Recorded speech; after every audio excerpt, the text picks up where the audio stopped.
লক্ষ্য পূরণের সফলতা নিয়ে বৈঠক। বুধবার AWPL সংস্থার পূর্ব বর্ধমান জেলার কাটোয়া ইউনিটের পক্ষ থেকে লক্ষ্য পূরণের সফলতা নিয়ে একটি বৈঠক অনুষ্ঠিত হল কাটোয়া রবীন্দ্র ভবনে। অনুষ্ঠানে উপস্থিত ছিলেন স্বাস্থ্য বিষয়ক এক্সপার্ট শ্যামল চক্রবর্তী, কাটোয়া ইউনিটের প্রধান তারক দাস, রাজ্য রক্তদান আন্দোলনের কর্মী জয়দেব দত্ত, বিদ্যুৎ দাস সহ অন্যান্যরা।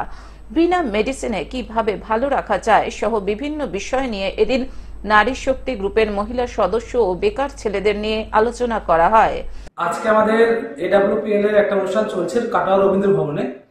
আমরা AWPL সিস্টেমে বিগত 2 বছর কাজ করছি এবং 2 বছর কাজের যে ব্যবধানে অনেক ছেলে মেয়ে কর্মসংস্থান তৈরি হয়ে গেছে এবং সেই জায়গায় আজকে একটা সাংস্কৃতিক অনুষ্ঠান নিয়ে সবাইকে নিয়ে আমাদের গুরুজি আজকে উপস্থিত ছিলেন, তাই আমরা একটা রবীন্দ্র মঞ্চে প্রোগ্রাম করলাম। এই প্রোগ্রামে সবাই আসতে পেরে খুব আনন্দ উপভোগ করছে এবং সবাই আনন্দিত এবং আমরা গর্বিত যে না AWPL নামক যে সিস্টেম আমরা কাজ করছি, এই সিস্টেম থেকে অনেক ছেলে মেয়ে যে কর্মসংস্থান তৈরি হচ্ছে তাতে তারা খুশি এবং আমরা খুশি।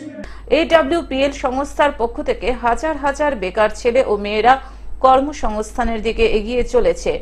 এই সংস্থার প্রধান লক্ষ্য হল রোগ মুক্ত মানুষ, বেকার মুক্ত ভারত তৈরি করার। এই সংস্থার কাটোয়া ইউনিট 2 বছরে পড়ল। এই উপলক্ষে একটি সাংস্কৃতিক অনুষ্ঠানের আয়োজন করা হয়।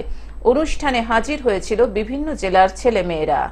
আমাদের সংস্থা AWPL 10 বছর পেরিয়ে 11 বছর অলরেডি রানিং।